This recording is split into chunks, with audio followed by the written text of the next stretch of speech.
distinguished poets, novelists, scholars, translators, cultural practitioners, members of the diplomatic community, esteemed guests, ladies and gentlemen, namaste and a very warm welcome to Nepal.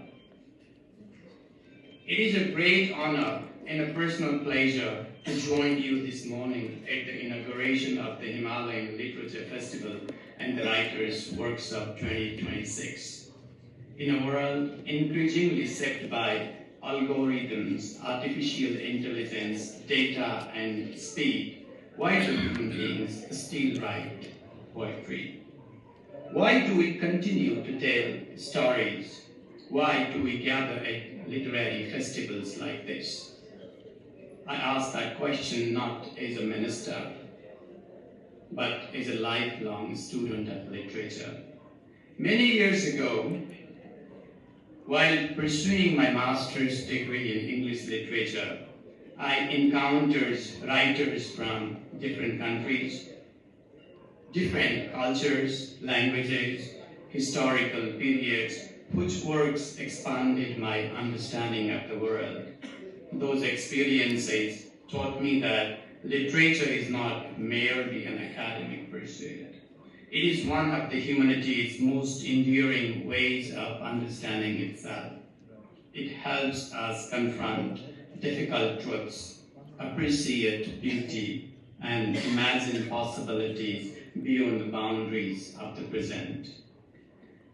That is why I find this year's theme, ecstasy, healing and creative writing in a new world order, particularly meaningful. When we hear the phrase New World Order, we often think of geopolitics, economics, technology, and shifting centers of power. Yet, beneath these global transformations are millions of individuals seeking meaning, dignity, belonging, peace, and hope. We live in a time of extraordinary achievement.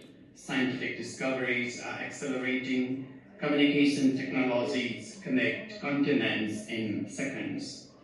Artificial intelligence is reshaping the ways we learn, work, create, think, and communicate. We also live in an age marked by uncertainty. Across the world, societies face conflict, displacement, environmental challenges, social disintegration, and growing concerns about the future of humanity. We are perhaps more connected than ever before, yet not always more understood. This is where literature becomes indispensable. This is why literature becomes indispensable. Literature slows us down in a world that constantly urges us to move faster.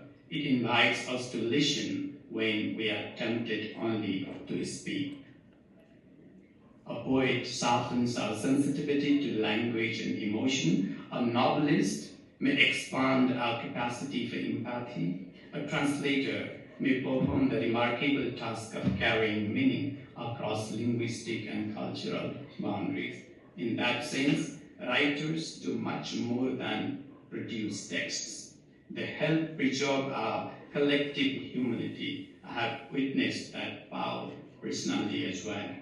For nearly a decade, I had the privilege of presenting a radio program, as Mr. Yuyutsu Sharma mentioned before, dedicated to Nepali music and literature.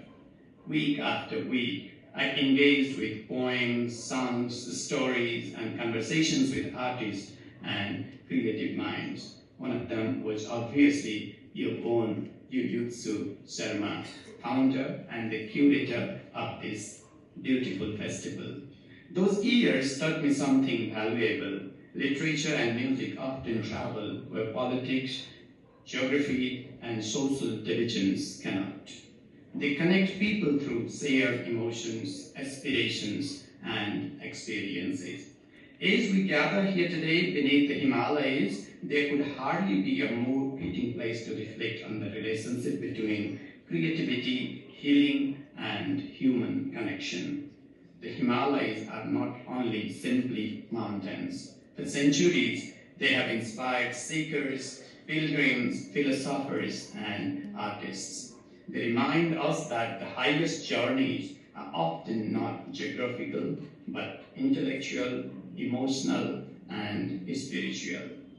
Nepal's beauty is frequently described through its landscapes, the snow-capped peaks, the rivers, forests, valleys, and diverse ecosystems that make our country unique.